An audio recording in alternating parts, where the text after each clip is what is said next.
तो चलिए शुरुआत करते हैं अवेल इटर्नल सीजन 3 एपिसोड 50 की। चेन मैन्याओ बाशजन को अपने साथ इंपेरियल सिटी लेकर आ गई होती है। चेन मैन्याओ ने बाशजन का हाथ पकड़ रखा होता है और उसे अंदर लेकर जा रही होती है। साथ ही हम बता रही होती है कि ये फॉर्मल कोर थी इस वर्ल्ड की। इसके बावजूद भी जो उसका 2/3 हिस्सा है आर्क एम्पायर सिटी का, वो अंडरग्राउंड में है और बाकी का जितना बचा हुआ एरिया है तुम देख सकते हो कि वो कितना बड़ा है। यहाँ पर पहले डिस्ट्रिक्ट 89 हुआ करता था। वो इस सिटी का कमर्शियल डिस्ट्रिक्ट कहलाया जाता था। सिटी के अंदर घुसने के बाद जितने भी वहां पर लोग होते हैं वो सारे चेन्नमैन्ना को देखते ही बो कर रहे होते हैं और जैसे ही वो बाशजन की ओर देखकर बोल रहे होते हैं कि ये तो बाई हाउ है, ये तो इंगेज है ना जाओ जिमो से, लेकिन ये इतना क्लोज क्यों है होली मेडन के साथ। ये सब सुनकर बाशजन चेन्नमैन्ना से बोल रहा होता है कि हम दोनों को कुछ ज़्यादा ही नोटिस किया जा रहा है यहाँ पर। चेन्नमैन्ना कह रही होती है कि ये तो छोटी मोटी गॉसिप है, तुम्हें इस पर ध्यान नहीं देना चाहिए। ये बोलने के बाद वो दोनों मेन सिटी में पहुंच जाते हैं। बाशजन चारों ओर देखता है और वहां पर सोल बॉडीज की सेल हो रही होती है। चेन्नमैन्ना बता रही होती है कि जो इंपेरियल सिटी में सोल बॉडीज हैं उन सबको स्पेशल टेक्निक से रिफाइन किया गया है और वो सारी सोल सर्वेंट हैं। यहाँ तक कि जो उनकी अपीयरेंस है वो भी कस्टम मेड है, तुम अपने अकॉर्डिंग उन सबको बनवा सकते हो और ये इंपेरियल सिटी का एक यूनिक ट्रेंड बन गया है। फिर बाशजन देखता है कि एक शॉप पर एक लेडी होती है जो कि एक सोल खरीद रही होती है और जो सोल बेच रहा होता है उस लेडी के अकॉर्डिंग उसका रूप और रंग चेंज कर रहा होता है। ये देखकर बाशजन थोड़ा सा मुस्कुराता है और अपने में बोल रहा होता है, लगता है कि अब बाय हाउ मेरा सोल सर्वेंट बनने के लिए प्रिटेंड कर सकता है। कुछ देर बाद उन्होंने गली में पहुंच जाते हैं। फिर वहां पर चेन मैन्याओ बाशजन का हाथ छोड़ते और बोल रही होती है, मुझे माफ कर दो, मैं तुम्हें ऐसे ही पब्लिक में यहाँ पर खींच कर ले आई। बाशजन बोल रहा होता है कि तुम चिंता मत करो, वैसे ही मैंने बहुत सारे सोल कैटल में एनिमीज बनाए थे और अगर यहाँ पर भी कुछ लोग अफंड हो गए तो फिर कोई बड़ी बात नहीं है। वैसे थैंक यू कि तुम मुझे यहाँ पर लेकर आई। चैन मैन्याओ बाशजन के पास जाते हुए बोल रही होती है कि मैंने सारी जगह छान मारी और तुम्हारे लिए ये जगह ढूंढी है रुकने के लिए। बाशजन हंसकर बोल रहा होता है कि होली मेडन मेरे बारे में इतना सोच रही हैं, वैसे तुम क्या जानना चाहती हो। चैन मैन्याओ कह रही होती है कि अगर तुम नहीं बताना चाहते तो फिर मैं नहीं पूछूंगी और ये बोलकर वो वहाँ से चली जाती है। चेन मैन्याओ के जाने के बाद बाशजन थोड़ी सी सांस लेता और बोल रहा होता है कि इसका एटीट्यूड देखकर लग रहा है कि ये मुझे पहचान चुकी है। इसके बाद वो अपने घर में जाता है जो कि चेन मैन्याओ ने उसके लिए सिलेक्ट किया होता है। घर के अंदर पहुंचकर वो सारा घर देख रहा होता है। फिर वो उस घर का दूसरा डोर ओपन करता है। डोर के ओपन होते ही वो चौंक जाता है क्योंकि उसके सामने मेन कमर्शियल स्ट्रीट आ जाती है। फिर वो बाय हाउ के सोल को बाहर निकालते उससे बोल रहा होता है कि अब से हम दोनों मास्टर और सर्वेंट हैं, अब हम यहाँ पर एक शॉप ओपन करेंगे और यहीं पर रहेंगे। बाय हाउ बोल रहा होता है कि मास्टर, मैंने सुना है कि हमारे सामने ही म्याओ फैमिली रहती है और वही इंपीरियल सिटी में सोल रिफाइनिंग एसोसिएशन की हेड है। बाशजन बोल रहा होता है कि तुम चिंता मत करो, ये सिर्फ एक बिजनेस कॉम्पिटिशन है और तुम्हारे मास्टर के पास बहुत सारा एक्सपीरियंस भी है। ऐसे ही दोपहर से शाम हो जाती है और शाम से रात हो जाती है। अचानक से बाशजन के घर के बाहर एक लाइट शाइन होती है और वहां पर कई सारे कल्टीवेटर की भीड़ लग जाती है और वो कल्टीवेटर लाइट देखकर बोल रहे होते हैं, ऐसा लग रहा है कि किसी ने 8 टाइम सोल रिफाइनिंग की है, शायद यहाँ पर एक नई सोल रिफाइनिंग शॉप ओपन हुई है। उसी टाइम वहां पर एक और कल्टीवेटर आता है, वो चिल्लाकर बोल रहा होता है, किसे नहीं पता कि इंपेरियल सिटी में सोल रिफाइनिंग की शॉप अकेले म्याओ फैमिली को बिलोंग करती है। किसकी इतनी हिम्मत हुई है कि उसने यहाँ पर शॉप खोली है, लगता है कि वो ट्रबल ढूंढ रहा है। सामने म्याओ फैमिली की शॉप में उनके हेड भी वहीं पर बैठे होते हैं और वो ये सब देख रहे होते हैं। तभी बाशजन घर से बाहर निकलता और बोल रहा होता है, सॉरी सबको डिस्टर्ब करने के लिए। फिर वो अपने हाथ में एक बेल लेता और बोल रहा होता है कि मैं सिर्फ यहाँ पर कैजुअली रिफाइन कर रहा था। उस बेल को देखकर डिसाइपल चौंक जाते हैं और बोल रहे होते हैं कि ये कोई ऑर्डिनरी आइटम नहीं है। तो फिर जो कल्टीवेटर होता है जो चिल्लाकर बोल रहा होता है वो कह रहा होता है, मुझे ऐसा लग रहा है कि ये यहाँ पर सीन क्रिएट कर रहा है, ये जानबूझकर सबकी अटेंशन लेना चाहता है। फिर वो सारे डिसाइपल ध्यान से देखते हैं और उस बेल पे 8 रिफाइनिंग का पैटर्न होता है और वो कह रहे होते हैं, लगता है कि ये by how 3rd grade soul refiner है। फिर वो कल्टीवेटर कहता है कि भले ही इस आइटम पे सोल पैटर्न है लेकिन इससे ये प्रूव नहीं होता कि इसने खुद रिफाइन किया है ये। बाशजन बोल रहा होता है कि अगर ऐसी बात है तो फिर आज मैं अपनी शॉप की ओपनिंग प्रमोशन में रैंडमली ऑडियंस में से किसी एक को सिलेक्ट करूंगा और उसे ये फ्री रिफाइनमेंट आइटम दूंगा। सारे डिसाइपल तैयार हो जाते हैं उस आइटम के लिए। तभी वो कल्टीवेटर सबको हटाकर बोल रहा होता है, किसे पता कि तुमने पहले से यहाँ पर अपना बंदा खड़ा कर रखा हो, अगर तुम्हें वाकई स्किल है तो फिर तुम मुझे पिक करो। ये बोलकर वो उसे अपना एक जेट पेंडेंट देता है और कह रहा होता है कि तुम्हारे पास एक इंसेंस का टाइम है और तुम्हें इस पेंडेंट को 10 टाइम रिफाइन करना है मेरे लिए। बाशजन वो पेंडेंट लेकर बोल रहा होता है कि तुम देखो और वेट करो। ये बोलकर वो अंदर चला जाता है। कल्टीवेटर कह रहा होता है कि अगर तुम रिफाइन नहीं कर पाए और तुमने सबको डिसपॉइंट करा तो फिर मैं तुम्हारी शॉप को डिस्ट्रॉय कर दूंगा। दोपहर में ये कल्टीवेटर बाशजन से मिला होता है और उसने इसे पैसे दिए होते हैं ये सब एक्टिंग करने के लिए। कल्टीवेटर सबसे चिल्लाकर बोल रहा होता है, मुझे लग रहा है कि ये सिर्फ ब्लफिंग कर रहा है, ये सिर्फ म्याओ फैमिली की लोकेशन को यूज़ करके लोगों को स्कैम करना चाहता है ताकि ये पैसे कमाकर यहाँ से भाग सके। ये सब देखकर बाय हाउ बोल रहा होता है कि अब वाकई में मास्टर ने इसी बिजनेस एक्सपीरियंस के बारे में बोला था। सारे डिसाइपल आपस में बात कर रहे होते और कह रहे होते हैं कि इस इंपीरियल सिटी में बहुत सारे स्कैमर्स हैं चलो देखते हैं क्या वाकई में ये रियल है, हमें रिजल्ट देखने के बाद ही पता चलेगा। कल्टीवेटर कह रहा होता है कि मैं सबको एक बात बताता हूँ, अगर ये वाकई में सक्सीड हो गया तो फिर मैं इसे ग्रैंडफादर बोलूंगा। तभी भाषण बाहर आया था वो पेंडेंट लेकर। सारे डिसाइपल चौंक गए होते और बोल रहे होते हैं कि ये तो अभी अंदर गया था और ये वापस भी आ गया, लगता है इतनी जल्दी रिफाइनिंग हो गई। म्याओ फैमिली के हेड ये सब देखकर बोल रहे होते हैं ये काफ़ी इंटरेस्टिंग है। वो कल्टीवेटर नील डाउन हो जाता है और भाषण से बोल रहा होता है कि इस पेंडेंट पे वाकई 10 सोल रिफाइनिंग पैटर्न है। मैं वाकई में ब्लाइंड था ग्रैंडफादर, आप वाकई में ट्रू मास्टर हो। अब से मैं ही आपको सोल रिफाइनिंग के लिए रिकग्नाइज करता हूँ। ये सुनते ही सारे डिसाइपल शॉप के पास इकट्ठा हो जाते हैं। बादशाह बोल रहा होता है थैंक यू सबके सपोर्ट के लिए, अब मेरी शॉप ऑफिशियली ओपन हो गई है। इसके बाद बैनर में से कर्टेन हटते हैं और वहाँ पर फायरवर्क स्टार्ट हो जाता है। म्याओ फैमिली की बेटी यानी कि लिनार को पता चल गई होती है ये बात, तो फिर वो अपने फादर से बोल रही होती है कि ये बहुत ज़्यादा हो रहा है, हम उसे ऐसे ही राइज नहीं होने देंगे। म्याओ लिनार के फादर बोल रहे होते हैं कि जो हेवन पैलेस की चेन फैमिली है वो बहुत ज़्यादा पावरफुल हो गई है अब, और उनका एल्डेस्ट बेटा चेन श्योंग वो एक बेवकूफ़ अमीर यंग मास्टर है। ये सुनकर लिनार मुस्कुराती और बोल रही होती है कि फादर मैं समझ गई हूँ आप क्या कहना चाहते हो। ये बोलने के बाद वो वहाँ से चली जाती है। कुछ देर बाद वो एक ब्रोथल में पहुँचती है जहाँ पर कि चेन श्योंग होता है कुछ लड़कियों के साथ। चेन श्योंग लड़कियों को भेजता है, तभी लिनार चेन श्योंग के पास जाती है और उससे कह रही होती है यंग मास्टर मैं आपसे इन्वेस्टमेंट के बारे में बात करने आई हूँ, क्या आपने हमारी शॉप में इन्वेस्ट करने के बारे में सोचा है। चैन शोंग खुश होकर लिनार को हक करने जा रहा होता है, तभी लिनार उससे दूर हट जाती है और बैल्कनी पे जाकर बोल रही होती है कि मुझे कुछ लोग बुली कर रहे हैं, क्या फिर भी यंग मास्टर ऐसे ही देखते रहेंगे ये सब होते हुए, आप बस यहाँ पर मज़े के बारे में सोच रहे हो। चैन शोंग लिनार के पास जाता और बोल रहा होता है कि लिनार तुम्हें पता होना चाहिए कि इस टाइम पर सबसे ज़्यादा मेरे पास क्या चीज़ है, वो है पैसा। मेरी इन्वेस्टमेंट के साथ ये बाय हाउस यहाँ पर नहीं टिक पाएगा और करीबन 3 दिन के अंदर ये यहाँ से भाग जाएगा।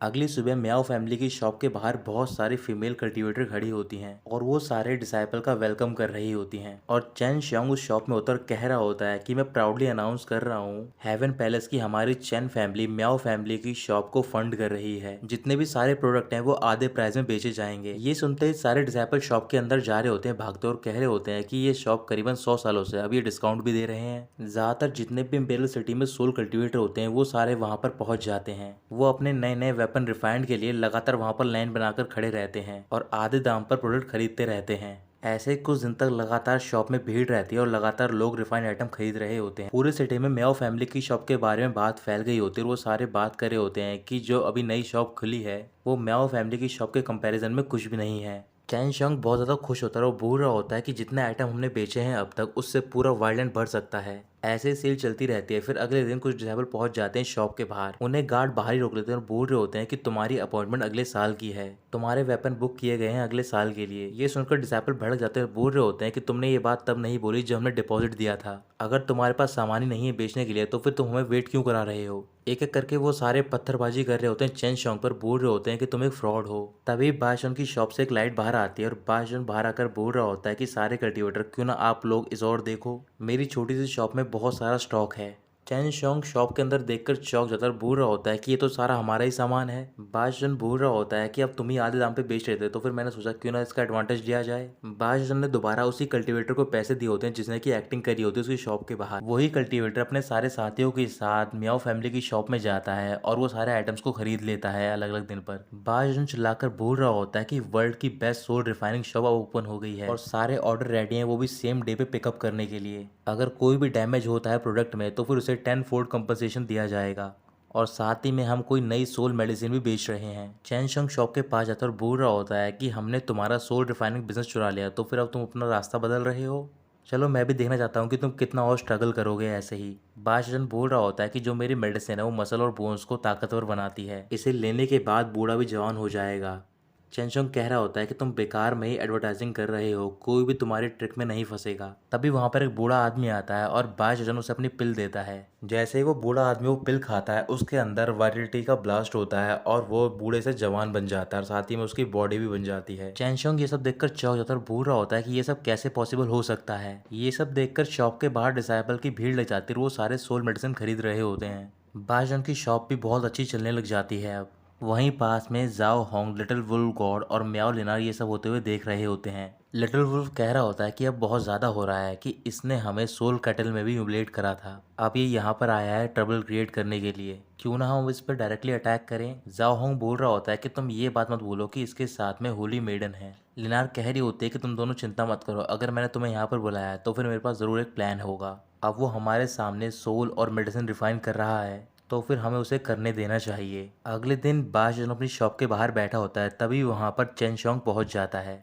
फिर वो बाशजन के सामने एक ट्रेजर रखता और बोल रहा होता है कि ये मेरी चेन फैमिली का ट्रेजर है। जैन गो सिटी में सिर्फ तुम ही हो जो कि इसे 12 कलर फायर से रिफाइन कर सकते हो। इस ट्रेजर को तुम्हें 13 टाइम रिफाइन करना है मेरे लिए। सारे डिसाइपल ट्रेजर को देखकर चौंक जाते और कह रहे होते हैं कि इस ट्रेजर पे तो रॉयल फैमिली का निशान है। तभी वहाँ पर जाओ हॉन लिटिल वुल्फ भी पहुँच जाता है। लिटिल वुल्फ कह रहा होता है कि अगर तुमने इसे डैमेज किया तो फिर तुम्हें पता है कि तुम्हारे लिए क्या कॉन्सिक्वेंसेज वेट कर रहे हैं। बाशजन उनकी बातों पर ज़्यादा ध्यान नहीं देता और बोल रहा होता है क्या मैं इसे मना कर सकता हूँ। लिटिल वुल्फ कह रहा होता है कि ये अच्छी बात है, तुम मना करना चाहते हो, तो फिर उससे पहले तुम्हें अपना ये साइन का बोर्ड स्मैश करना होगा और इम्पेरियल सिटी से बाहर जाना होगा, और साथ ही में तुम कभी भी सोल रिफाइनिंग प्रैक्टिस नहीं करोगे। तभी बाशजन अपना एक फैन बाहर निकालता है, लिटिल वुल्फ की ओर करके बोल रहा होता है कि यहाँ पर एक मक्खी मुझे परेशान कर रही है बार बार, पता नहीं ये यहाँ पर कहाँ से आ गई है, बहुत ज़्यादा अनोइंग है। लिटिल वुल्फ गुस्से में कह रहा होता है क्या तुम मार मांग रहे हो। बाशजन बोल रहा होता है कि मुझे डर है कि मेरे जो हैंड है वो शेक करने लग जाएंगे। ये सुनते ही चेन शोंग खुश हो जाता है और बोल रहा होता है कि बाय हाउ तुम्हें पता होना चाहिए कि ये मेरी चेन फैमिली का बिजनेस है। अगर तुमने मेरा काम करने से मना किया तो फिर तुम्हारी शॉप ज़्यादा देर तक ओपन नहीं रहेगी। बाशजन बोल रहा होता है कि यंग मास्टर, आप मुझे वाकई में एक डिफिकल्ट पोजीशन में डाल रहे हो, लेकिन आपको पता होना चाहिए कि जो इस लेवल की सोल रिफाइनिंग है उसके लिए बहुत ज़्यादा पैसा लगेगा। मैं सोच रहा हूँ क्या तुम्हारे पास इतने फाइनेंशियल रिसोर्सेज होंगे। चेन शोंग बोल रहा होता है कि तुम कैसी बात कर रहे हो। लिटिल वुल्फ और जाओहोंग चिल्लाकर बोलते हैं कि तुम्हें रिफाइन करना होगा अभी। फिर वो दोनों अपने सोल टावर बाहर निकाल के रखते हैं बाशजन के सामने और साथ ही अपने कुछ ट्रेजर भी रख देते हैं। बाशजन बोल रहा होता है कि तुम्हें अपने आप को फोर्स नहीं करना चाहिए, इतना काफी नहीं होगा। तभी चेन शोंग अपना जेड पेंडेंट बाशजन की ओर फेंकता है और बोल रहा होता है कि ये मेरा लाइफ जेड पेंडेंट है, इसकी हेल्प से तुम मेरी चैन फैमिली से कभी भी डेब्ट कलेक्ट कर सकते हो। बाशजन बोल रहा होता है यंग मास्टर, क्या आपने वाकई में इसके बारे में सोच लिया है। जाओहोंग कह रहा होता है कि अब तुम और ज्यादा डिले मत करो, तुम्हारे पास सिर्फ एक इंस्टेंस का टाइम है। लिटिल वुल्फ बोलता है कि अगर तुम इसमें फेल हो गए तो फिर तुम्हें 10 टाइम कंपनसेशन देना होगा। बाशजन ट्रेजर लेकर अंदर जा रहा होता है और बोल रहा होता है कि अगर यंग मास्टर इतनी सिंसियरिटी दिखा रहे हैं तो फिर मैं मना नहीं करूंगा और मैं अपना बेस्ट ट्राई करूंगा। ये बोलकर वो अंदर चला जाता है। शॉप के बाहर कर्टन गिर गए होते हैं और अंदर बाशजन की शैडो दिखाई दे रही होती है। जाओ होंग लिटिल वुल्फ बहुत ज्यादा खुश होते हैं। लिटिल वुल्फ बोल रहा होता है कि ऐसा हो नहीं सकता कि ये सक्सीड हो जाए। वो ऐसा इसलिए बोल रहा होता है क्योंकि रात को वो दोनों बाशजन के घर पे गए होते हैं और उन्होंने बाशजन की जो पिल फर्नेस होती है उसमें फेक मेडिसिन मिला दी होती है। जैसे ही फेक मेडिसिन एक बार फैलेगी और वो सोल रिफाइनिंग फेलियर के साथ कंबाइन करेगी, अचानक से वहाँ पर ब्लास्ट हो जाएगा। इससे उसकी रेपुटेशन खराब हो जाएगी और उसे यहाँ से जाना पड़ेगा। बाशजन ने पिल फर्नेस में रिफाइन करना स्टार्ट कर दिया होता है और ये सब होते हुए सारे बाहर से देख रहे होते हैं उसकी शैडो के थ्रू। बाशजन के चिल्लाने की आवाज़ आ रही होती है, वो तीनों खुश हो रहे होते हैं। चेन शोंग बोल रहा होता है कि अब ये बहुत ज़्यादा डार्क हो रहा है, ये बहुत ही अच्छा साइन है, अब ऐसा लग रहा है कि एडवांटेज हमारी है। वाकई में उसका रिफाइन करने का तरीका काम नहीं कर रहा है, अब वो और ज़्यादा होल्ड नहीं कर सकता है। तभी अचानक से एक बहुत ही बड़ा ब्लास्ट होता है।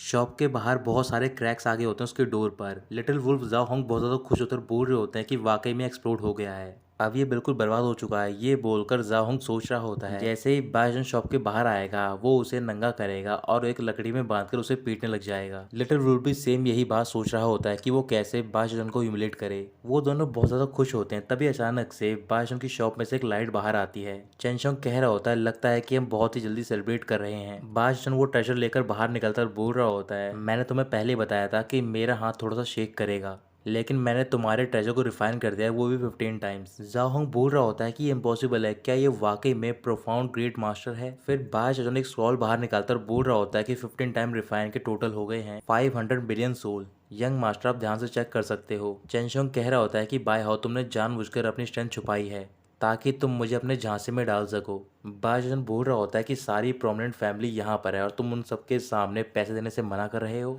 फिर वो उसे ट्रेजर देता और बोल रहा होता है कि तुम इसे वेरीफाई कर सकते हो। जाओहोंग और लिटिल वुल्फ भी ट्रेजर चेक करते हैं और बोल रहे होते हैं कि इम्पॉसिबल है। चेन शोंग कह रहा होता है कि हमें अब अगला प्लान एग्जीक्यूट करना होगा। तभी जाओहोंग कहता है कि बाय हाउ तुम्हारी हिम्मत कैसे हुई, मुझे कंप्लेंट मिली है अभी तुम हमारे इंपीरियल सिटी में फेक मेडिसिन बेच रहे हो। तभी लिटिल वुल्फ भी बोलता है कि सारे लोग यहीं पर रुककर वेट करो और देखो कि इसकी फेक मेडिसिन में पॉइजन है और बहुत जल्द वो पॉइजन पूरी सिटी में फैल जाएगा। बाशजन बोल रहा होता है कि तुम मुझे नीचे लाने के लिए यहाँ तक जा सकते हो, लगता है कि कल रात को जो मेरे घर में आए थे वो तुम दोनों ही थे जिन्होंने मेरे पिल रिफाइनिंग फर्नेस में फेक मेडिसिन डाली थी। जाहोंग बाशुन के पास जाकर बोल रहा होता है कि अब तुम यहाँ पर झूठी बातें बना रहे हो, तुम अब बदलने की कोशिश मत करो। अचानक से जाओ होंग के सर में पेन स्टार्ट हो जाता है। लिटिल वुल्फ कह रहा होता है कि तुम्हारे पास क्या एविडेंस है कि तुम हमें ऐसे बदनाम कर रहे हो। तभी जाहोंग चिल्लाकर लिटिल वुल्फ से बोलता है कि तुम चुप हो जाओ। फिर वो नील डाउन होता है बाशुन के सामने और कह रहा होता है कि तुम बहुत ज्यादा वाइस हो, मेरी गलती है ये सारी ग्रेट मास्टर बाय। ऐसा इसलिए हुआ क्योंकि मैं तुम्हारे टैलेंट से जेलस फील कर रहा था, इस वजह से मैंने दूसरों के साथ मिलकर तुम्हें हार्म पहुंचाने की कोशिश करी। ये सुनते ही चेन शियोंग जाओ होंग को रोक रहे होते हैं और लिटिल वुल्फ उसका मुंह पकड़ रहा होता है ताकि वो कुछ भी ना बोले।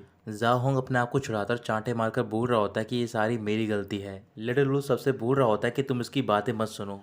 तभी अचानक से उसकी बॉडी में भी रिएक्शन होता है और अचानक से वो वुल्फ में बदलने लग जाता है और फिर वो बिल्कुल एक वुल्फ की तरह एक्टिंग करने लग जाता है। चेन शियोंग बहुत ज्यादा कंफ्यूज होता है और बोल रहा होता है कि यहाँ पर ये सब हो क्या रहा है। ये सब देखकर बाय हाउ बाजन की ओर देखने लग जाता है। बाजन बता रहा होता है कि पिल फर्नेस की आउटर वॉल पे मैंने पहले एक इम्प्रूव्ड स्पेशल पिल अप्लाई कर दी थी। कोई भी जैसे ही उसे टच करेगा उस मेडिसिन का इफेक्ट अपने आप उसकी बॉडी में चला जाएगा और जैसे ये कैटलिस्ट के कांटेक्ट में आए जो कि मैंने इनके ट्रेजर पे अप्लाई किया था, उसकी वजह से मेडिसिन ने अपना ट्रू नेचर दिखाना स्टार्ट कर दिया। उसी की वजह से ये सारे ऐसी हरकतें कर रहे हैं। फिर बाजन उनके सामने एक बैग फेंकता है जिसमें कि उनकी फेक मेडिसिन होती है और कह रहा होता है क्या तुम्हें जरा भी शर्म नहीं है कि तुम इन सारी फेक मेडिसिन से लोगों को हार्म करना चाहते थे। जाहोंग बोल रहा होता है कि ये बहुत ज्यादा शेमफुल है कि हम ग्रेट मास्टर बाय को ऐसे फ्रेम करना चाहते थे, मैं तो ह्यूमन कहलाना भी डिजर्व नहीं करता हूँ। चेनशोंग कह रहा होता है कि तुमने ये सब प्लान किया है, मैं तुम्हें ऐसे ही नहीं जाने दूंगा। ये बोलकर वो वहां से जा रहा होता है। तभी बाय चोचन उसका ट्रेजर फेंक कर उसके ऊपर मारता है और चेनशोंग वहीं पर गिर जाता है।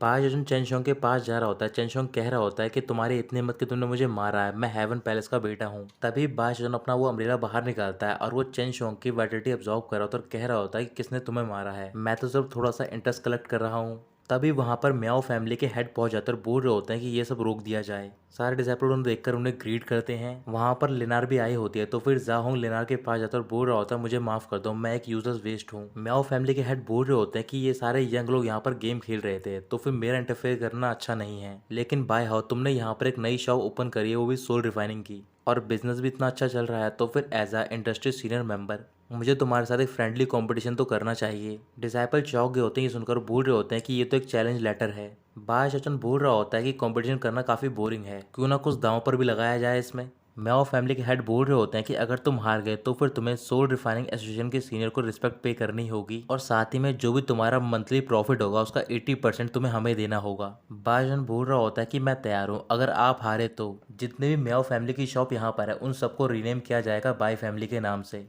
हेड बोल रहे होते हैं चलो देखते हैं कि तुम्हारे पास क्या ये सब है करने के लिए। तो दोस्तों यहीं पर ख़त्म होता है ये एपिसोड।